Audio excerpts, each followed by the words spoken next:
നമ്മുടെ ദൈവം സർവവും അറിയുന്നവൻ ആണ്. ഭൂത, വർത്തമാന, ഭാവി കാലങ്ങളെ അറിയുന്നവൻ. വചനം ഇങ്ങനെ പറയുന്നു: അവന് മറഞ്ഞിരിക്കുന്ന ഒരു സൃഷ്ടിയുമില്ല. സകലവും അവന്റെ കണ്ണിന് നഗ്നവും മലർന്നതുമായി കിടക്കുന്നു. അവനുമായിട്ടാകുന്നു നമുക്ക് കാര്യമുള്ളത്. എബ്രായ ലേഖനം 4:13 വചനം. യേശുവിന് നമ്മുടെ ഹൃദയ വിചാരങ്ങൾ അറിയാം.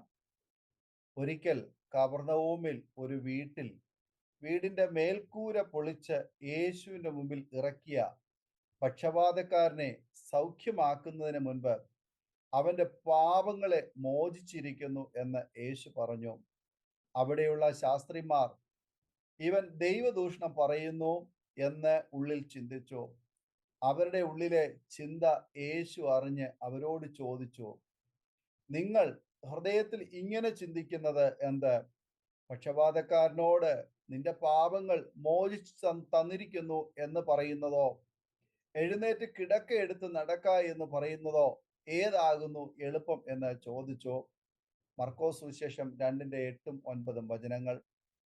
ഹൃദയത്തിലെ സകല നിരൂപണങ്ങളെയും ദൈവം അറിയുന്നു.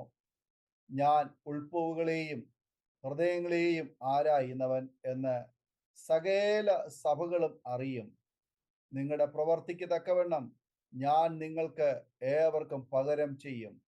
വെളിപ്പാട് പുസ്തകം 2:23 വചനം. യേശുവിൽ സകല ജ്ഞാനവും പരിപൂർണമായി വസിക്കുന്നു. അവനിൽ ജ്ഞാനത്തിൻ്റെയും പരിജ്ഞാനത്തിൻ്റെയും നിക്ഷേപങ്ങൾ ഒക്കെയും ഗുപ്തമായിട്ട് ഇരിക്കുന്നു. കൊലോസ്യർ 2:3 വചനം. യേശുവിന് ഭൂതകാലവും വർത്തമാനകാലവും ഭാവി കാലവും അറിയാം. ശമരിയ സ്ത്രീയോട് യേശു അവളുടെ പഴയകാല ചരിത്രം പറഞ്ഞു. യേശു അവളുടെ വർത്തമാനകാലവും ഇങ്ങനെ പറഞ്ഞു: 5 ഭർത്താക്കന്മാർ നിനക്ക് ഉണ്ടായിരുന്നു, ഇപ്പോൾ ഉള്ളവനോ ഭർത്താവല്ല. നീ പറഞ്ഞത് സത്യം തന്നെ. യേശു പറഞ്ഞു. യോഹന്നാൻ 4:18. യേശു മരിച്ച ലാസറിനെ ഉയർത്തെഴുന്നേൽപ്പിക്കും എന്ന് യേശുവിന് അറിയാമായിരുന്നു. അതുകൊണ്ടാണ് യേശു ഇങ്ങനെ പറഞ്ഞത്. ഈ ദീനം മരണത്തിനായിട്ടല്ല, ദൈവപുത്രൻ മഹത്വപ്പെടേണ്ടതിന് ദൈവത്തിന്റെ മഹത്വത്തിനായിട്ടത്രേ എന്ന് പറഞ്ഞു. യോഹന്നാൻ 11:4. യേശു സ്വർഗത്തെക്കുറിച്ചും നരകത്തെക്കുറിച്ചും നമുക്ക് വെളിപ്പെടുത്തി തന്നു.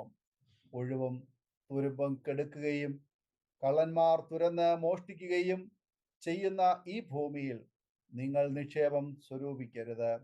ഒഴിവും തുരുമ്പും കെടുക്കാതെയും കള്ളന്മാർ തുരന്ന് മോഷ്ടിക്കാതെയും ഇരിക്കുന്ന സ്വർഗത്തിൽ നിക്ഷേപം സ്വരൂപിച്ചു കൊള്ളുവീൻ. നിന്റെ നിക്ഷേപം ഉള്ളയിടത്ത് നിന്റെ ഹൃദയവും ഇരിക്കും. മത്തായി സുവിശേഷം 6:19-21 വരെ.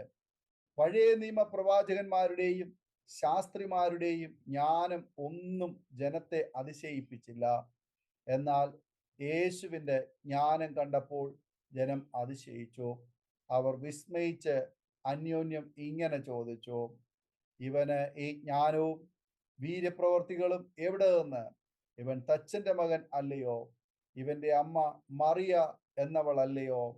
ഇവന്റെ സഹോദരന്മാർ യാക്കോബ്, യോസെ, ശീമോൻ, യൂദ എന്നവർ അല്ലയോ? ഇവന്റെ സഹോദരികളും എല്ലാം നമ്മോടുകൂടെ ഇല്ലയോ? ഇവന് ഇതൊക്കെയും എവിടെ നിന്ന് എന്ന് പറഞ്ഞു. അവങ്കിൽ ഇടറിപ്പോയി.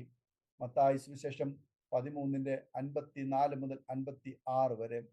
വീടുകളിലും മലകളിലും വീതികളിലും വയലുകളിലും സുനഗോഗുകളിലും കടൽ തീരത്തും ദേവാലയത്തിലും യേശു ഉപദേശിച്ചു. യേശുവിൽ നിന്നും ഒഴുകിക്കൊണ്ടിരുന്ന ലാവണ്യ വാക്കുകൾ കേൾക്കുവാൻ ആളുകൾ സകല ഇടങ്ങളിലും ഓടിക്കൂടി. യേശുവിനെ എതിർക്കുവാൻ വന്ന പരീശന്മാരും അവന്റെ ജ്ഞാനത്തിന്റെ മുമ്പിൽ നിഷ്പ്രഭരായി. നമുക്ക് ജ്ഞാനം തരുവാൻ ദൈവത്തിന് മാത്രമേ കഴിയൂ. ഒരു തീരുമാനമെടുക്കുവാൻ നമുക്ക് കഴിയാത്ത സന്ദർഭങ്ങൾ ഉണ്ടാകാം. എന്നാൽ ഏതാണ് നല്ലതെന്ന് അറിയാത്ത സന്ദർഭങ്ങൾ, ആ അവസരങ്ങളിൽ ദൈവസനിൽ മുട്ടുമടക്കണം. ദൈവം സർവജ്ഞാനിയാകുന്നു. നിങ്ങളിൽ ഒരുത്തന് ജ്ഞാനം കുറവാകുന്നു എങ്കിൽ ഫൽസിക്കാതെ എല്ലാവർക്കും ഔദാര്യമായി കൊടുക്കുന്നവനായ ദൈവത്തോട് യാചിക്കട്ടെ, അപ്പോൾ അവനെ ലഭിക്കും. യാക്കോബിന്റെ ലേഖനം 1:5 എവിടെ എന്തു പറയണമെന്ന ജ്ഞാനം നൽകുന്നത് കർത്താവാണ്, അവനിലാണ് നാം ആശ്രയിക്കേണ്ടത്.